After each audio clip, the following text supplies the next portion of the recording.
Hey, what's up, guys? Welcome to the channel. This Saturday is UFC Vegas 45, and on the main card, we have a very interesting fight between Diego Ferreira and Mateusz Gamrot, and this video is going to be my full breakdown and prediction, and I cannot wait for this fight. I think this is a super compelling matchup. Mateusz Gamrot has built a little bit of hype around himself with only 3 fights in the UFC, and I'm curious to see how he does in a tough test versus Diego Ferreira. You look at the tail of the tape, Diego Ferreira is currently ranked number 12, while Gamrot is not ranked at all. Diego Ferreira is 36, while Gamrot is 31. Ferreira is 5'9", while Gamrot is 5'10", and Ferreira has a 74-inch reach, while Mateusz Gamrot has a 70.5-inch reach. So if you look at Mateusz Gamrot, he is currently on a 2-fight win streak, but realistically, he should be on a 20-fight win streak. He has one loss, which was his UFC debut, and he won that fight. That was back in October of 2020. It was on Fight Island. It was on the same card as Korean Zombie versus Brian Ortega. And the fight was close, but I really thought that Gamrot won that fight. He definitely won 2 rounds, but you could make an argument that he won 3 rounds. It was kind of close striking, but he was able to get down, cement position, and land some ground and pound in each of the rounds, if my memory is correct. And even his opponent, whose name I cannot pronounce, in his post-fight interview said, "I did not win that fight." He was disgusted with the decision, and there's no doubt in my mind that Gamrot should have won his UFC debut, and unfortunately the judges robbed him. After that, he went on to KO Scott Holtzman at Vettori versus Holland, which was April of this year. And then his biggest win came on the Makhachev Moises card in July of this year, where he went out and finished Jeremy Stephens in a little over a minute via Kimura. He went out there, immediately took him down, and Kimura'd him. It was a great win, but I really think, while it was a really impressive win, the way he was so dominant over a veteran like Jeremy Stephens, I almost think he's getting a little bit too much hype for that win. Jeremy Stephens hasn't won a fight, I think, since 2017 or 2018. I think his last win was over Josh Emmett, which was a long while ago. I think he's on like a 5 or 6 fight losing skid. And I just really think you look at that win, while it was impressive how fast he was able to do it, Jeremy Stephens has fallen off a cliff, and I believe that if he hasn't already been, I think he's going to be cut by the UFC. But one thing I can say in Jeremy Stephens' defense, he has fought nothing but killers. So there is that. And honestly, Gamrot should be undefeated. He's 19-1-1. He really should be 20 and then have the 1 draw, 20 wins, 1 draw. But unfortunately got robbed by the judges. You look at Diego Ferreira, he's coming in on a 2-fight losing streak. But look at those 2 losses, Beneil Dariush and Gregor Gillespie. In that Gregor Gillespie fight, he looked very good in the first round. It almost looked like he might get a finish at the end of the first round. He had Gregor Gillespie's back. But unfortunately, as the second round wore on and Gregor Gillespie was just relentlessly looking for takedowns, eventually Diego Ferreira got tired, and Gregor Gillespie ended up finishing via ground and pound TKO on the ground. In this fight, he looked so good, and the fight was so enjoyable while it lasted. There were so many scrambles, but the key factor was cardio. Gregor Gillespie has an unlimited gas tank, and he was able to go out there, just keep plotting forward, keep looking for takedowns, making Diego Ferreira look for scrambles to get up, get out of clinch positions, look for submissions, and Ferreira just could not keep up in that fight. It was just too much. He was working too much in the first round. Even though he looked really good, it was just so much physical exertion that eventually he just wore down. Gregor Gillespie, we know he has a great gas tank, and eventually he was able to finish him. Before that, he lost a split decision to Beneil Dariush. He could have won that fight. It was very close. I had it for Beneil, but you could have really gave it to either fighter. And look where Beneil Dariush is now. And if you look over Diego Ferreira's record, he has a great resume. Not as far as necessarily wins. He has some decent wins, but just who he's fought. And you can really kind of gauge his skills off of some of his wins, but some of his losses as well, how good he looked in those losses, like the Beneil Dariush loss and the Gregor Gillespie loss. His last win was January of 2020 against Anthony Pettis. He was able to submit Anthony Pettis. And, you know, I know people think of Anthony Pettis as a majority kicker and a striker, but Anthony Pettis has some great jiu-jitsu. Look how fast he snatched up that armbar against Benson Henderson.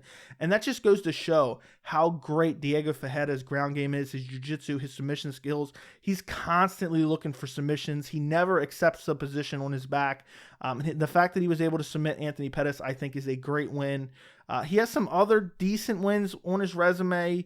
He has a win over Rustam Hablab, I think is how you pronounce his name. I'm not 100% sure. A win over Jarrett Gordon via TKO. A decision win over Olivier Mercier, which is a decent win, not the greatest. And he also has a loss by KO to Dustin Poirier and another loss to Beneil Dariush. So not the greatest resume in terms of wins, but overall level of competition, great resume, and you can really gauge his skill set off those fights. So the way I see this fight going down, I'm going to get to my prediction in a second. I really think the key to beating Diego Ferreira is to take him down and hold him down. That's what everyone seems to want to do against this guy. He has very good striking. It's not elite level, like world-class striking, but he has good power. He has decent hands, has a decent jab. He mixes in the body kicks very well as well. He has good leg kicks as well. And I think Gamrot is going to come in and look to take him down and hold him down. I'm not 100% sure on that. Maybe maybe Gamrot's strategy is going to be able to come in, look to stuff the takedown against Diego Ferreira, and maybe outstrike him. But I think Diego Ferreira is the better striker in this matchup. I watched most of their recent fights, and I just think Diego has better striking than Gamrot.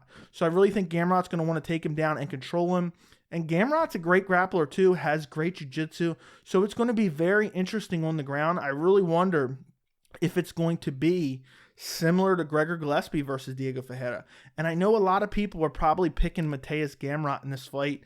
He has a lot of hype coming in. He's basically undefeated. He has a huge win over Jeremy Stephens in his last fight.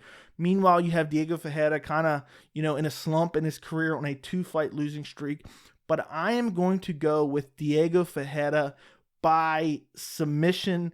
I know that's a bold prediction. Gamrot has great jiu-jitsu, but I really think that, I'm not too, confident on the specific prediction in the submission, but I just think Diego Ferreira is going to win, whether it be decision, whether it be TKO. And originally going into this fight, before I did any research or kind of refreshed on their fights, I thought I was going to pick Gamrot, but I changed my mind when I went back and watched. I just think Diego's the better striker. I think Diego has good enough jiu-jitsu where he's not going to get submitted by Gamrot off his back. I don't see that happening by any means. And Gamrot, sometimes when he gets on top, even though he has great jiu-jitsu as well and great submissions, he gets a little careless on top. And Diego Ferreira never accepts the position. I love that about him. There's guys that get taken down. They're scared to death. They close guard. They got a body triangle from the bottom, and they just accept that position. And Diego Ferreira is not that guy. He's going to constantly be scrambling to get up. He's going to be constantly looking for sweeps. He's going to be constantly looking for submissions. And I believe, maybe the second round, I'm going to go second round submission, Diego Ferreira. I just think Gamrot's going to get him down. I think he's going to be a little bit more tired, a little bit more sloppy in the second round. And I think Diego Ferreira is going to catch him. I'll just say a triangle. I like to give you guys specific predictions. But regardless of how this fight plays out, I think that Diego Ferreira wins the fight. I think he has the better striking, so even if Gamrot's plan isn't to come in and take him down, I think Diego outstrikes him, maybe even finishes him. I don't think Diego just doesn't have amazing power, so I just don't think he probably finishes him on the feet. And really, it was hard for me to even come up with a specific prediction for this fight because neither guy has ever been submitted. But I just think Diego Ferreira has the better jiu-jitsu, has the better submission skills. Maybe it cancels each other out. I'm not 100% sure. But I just really think overall, Diego Ferreira fought more experienced competition, has looked better on the feet in the past other than Gamrot. And I haven't seen all of Gamrot's fights just because a lot of them have been out of the UFC and they're hard to find. But if Gamrot wins this fight, this is a great win on his resume, and I'm all on board because I don't think Carlos Diego Ferreira gets enough credit for how good he truly is. So Gamrot getting this win over him would be a massive win, but I just don't see it happening. I just see him, looking to get him down, and I don't think, even if Gamrot's able to get him down, Diego Ferreira is shown he's not going to accept the position. He's going to get back to his feet and look to strike. And also, Gamrot doesn't have that pressure and cardio that Gregor Gillespie has. So it's not like, I don't think, Mateusz is going to be able to come in there, just keep spamming takedown after takedown after takedown, make Diego work, and then he's exhausted, and then eventually Gamrot can dominate him on the ground, whether it be TKO via ground and pound or submission. I just don't think he has that level of pressure that Gregor Gillespie has to be able to wear him out like that. Now, I think that Gamrot could pull off a decision, maybe, but it's just so hard to predict this fight. I think this fight is so close, and that's why I really like this matchup, and I can't wait to see it. This is probably my second favorite fight on the card, the first being the main event. I think we're going to get a very exciting heavyweight fight there. I've already done a prediction video for that on the channel. I'll link it in the description as well as the end card if you want to go check it out after this. But overall, Diego Ferreira is going to get taken down. He's going to be looking for submissions. He's going to be getting up. Gamrot's going to get tired. I think, both guys have very similar level of cardio, and Diego Ferreira has good cardio as long as he's not getting pressured too much.